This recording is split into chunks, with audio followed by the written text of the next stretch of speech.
کیونکہ یہاں پہ جو شریف فیملی کی حکومت ہے وہ کوئی بڑا قدم نہیں اٹھائے گی. ان کو خوف ہے چین کا, اور ان کا میڈیا چینی میزائلوں کا ذکر کر رہا ہے کہ جی چین کے میزائل, چین کے PL-15 میزائل 200 کلومیٹر دور تک مار کرنے والے میزائل پاکستان پہنچ چکے ہیں. اسحاق ڈار کے ساتھ چینی سفیر کی جو ملاقات ہوئی اس کے اندر میزائلوں کی ڈیل ہوئی ہے. آپ ذرا سنیں انڈین میڈیا اس پر کیا رپورٹ کر رہا ہے اور کتنا خوف ہے پاکستان سے بھی زیادہ چائنا کا. چین نے پاکستان کو PL-15 میزائلیں بھیجی ہیں. اس وقت کی سب سے بڑی خبر, PL-15 very long range missile بھیجی گئی ہے. 100 سے زیادہ PL-15 میزائلیں بھیجی گئی ہیں. ایک بڑا قدم چین کی اور سے.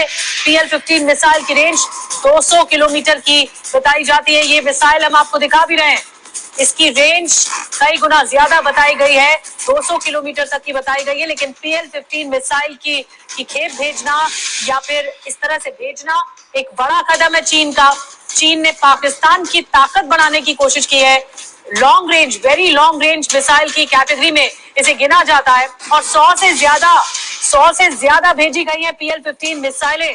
آخر کیا اس پورے معاملے پر اسٹریٹجی بن رہی ہے چین اور پاکستان کے بیچ میں, یہ سوال اٹھاتی ہیں. ایسے نازک وقت میں یہ دیکھیے دو تصویریں آپ کو دکھا رہے ہیں. پاکستان کو ملی PL-15 میزائل اور اسحاق ڈار سے چین کے راجدوت کی ملاقات ہوئی, جب ڈیل ہوئی. جی بیسیکلی میں نے آپ کو صبح بھی بتایا تھا, پہلے بھی بتاتا آ رہا ہوں کہ یہ جنگ اتنی آسان نہیں ہے. جنگ کہنے کو آپ کہہ سکتے ہیں, آپ ٹی وی چینلوں پر بیٹھ کر, آپ اپنے ویلاگز کے اندر بیٹھ کر, سوشل میڈیا پر کہہ دیں, لیکن جنگ اتنا آسان کام نہیں ہے. پاکستان کے پاس تو پالیسی بھی ہے ایٹم بم کا فرسٹ یوز, پہلے استعمال کرنے والی. پھر ظاہر ہے کشمیر والے معاملے پر, اس سارے معاملے پر چائنا بھی پاکستان کے ساتھ ہے, اور پھر چائنا کے اپنے انٹرسٹ ہیں. یہ نہیں کہ چائنا پاکستان کے ساتھ کھڑا ہوگا اس لیے کہ پاکستان کا دوست ہے. بالکل دوست ہے, اچھے تعلقات ہیں, پڑوسی ہے, لیکن پڑوسی تو ایران بھی ہے, پڑوسی تو انڈیا بھی ہے, پڑوسی تو افغانستان بھی ہے. تو چائنا کے بھی انٹرسٹ ہیں, اور ایسا ہو ہی نہیں سکتا کہ چائنا پاکستان کے ساتھ کھڑا نہ ہو. اور چائنا نے پہلے بھی مودی کی مت ماری ہوئی ہے. آپ ذرا دیکھیں تو LAC پر کیا ہو رہا ہے. لداخ کے اندر چائنا 5 سالوں سے قبضہ کر کے بیٹھا ہے. اروناچل پردیش کا نام انہوں نے تبدیل کر دیا ہے.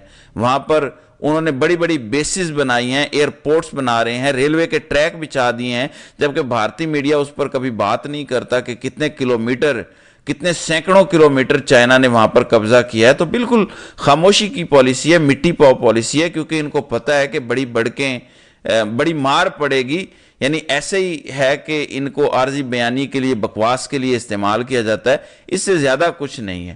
اب ذرا پاکستان میں سنیے, جب اتنا بڑا کرائسس اور کھڑا ہو چکا ہے, اور بیانیے کی جنگ, اور سوشل میڈیا اور میڈیا پر ایک پروپیگنڈا وار اور سارا کچھ چل رہا ہے, ایسے میں نواز شریف, شہباز شریف, مریم نواز اور میاں جاوید لطیف کا بیان ذرا سنیں. کہتے ہیں لاکھوں فوجیوں کا ایک سپہ سالار ہے, اور کروڑوں نوجوانوں کا سپہ سالار نواز شریف ہے. کہتے ہیں کہ جیسے فوج کا ایک سپہ سالار ہوتا ہے نا, اسی طرح یوتھ کا, نوجوانوں کا ایک سپہ سالار ہے, اس کا نام نواز شریف ہے. فوج کے سپہ سالار کی باری بعد میں آئے گی, پہلے قوم کا سپہ سالار نواز شریف دشمن کو للکارے گا. یعنی فوج تو بعد میں لڑے گی نا, پہلے ہم لڑیں گے نواز شریف کی قیادت میں. ایک بیان تک نہیں آیا. ایون صحافیوں نے نواز شریف سے بار بار پوچھا کہ پہلگام واقعہ ہو گیا, بھارت دھمکیاں دے رہا ہے, کچھ بولیں تو صحیح. ایون نواز شریف نے تو واقعے کی مذمت تک نہیں کی. پاکستان کے حق میں بولنا تو دور کی بات ہے. اسی طرح مریم نواز مکمل خاموش ہیں. تو یہ پاکستان کی جانب سے مقابلہ کریں گے اور دشمن کو للکاریں گے. کہتے ہیں فوج بعد میں لڑے گی. فوج کیوں بعد میں لڑے گی؟ پہلا کام فوج کا جو ہے وہ فوج کا یہی ہے کہ وہ عوام کی سپورٹ کے ساتھ کھڑے ہو. فوج کس لیے ہوتی ہے؟ ملک کے دفاع کے لیے ہوتی ہے. مگر یہ کہتے ہیں کہ نہیں, پہلے ہم لڑیں گے. بھائی جان, پہلے جنہوں نے لڑنا ہے وہ لڑیں گے, قوم ان کے پیچھے کھڑے ہوگی اور ان کے ساتھ تعاون کرے گی اور مل کے مقابلہ کریں گے. جہاں تک نواز شریف کا تعلق ہے, ان کا تو ایک بیان تک نہیں آیا. سوشل میڈیا اٹھا کے دیکھ لیں, سوشل میڈیا بھرا پڑا ہے عمران خان کے بیانات سے. لہٰذا اس رجیم کی بدقسمتی دیکھیں کہ کوئی ایک سنگل بیان بھی نہیں مل سکتا اس رجیم کا جو بھارت کے خلاف ہو اور سوشل میڈیا پر پوسٹ کیا جا سکے.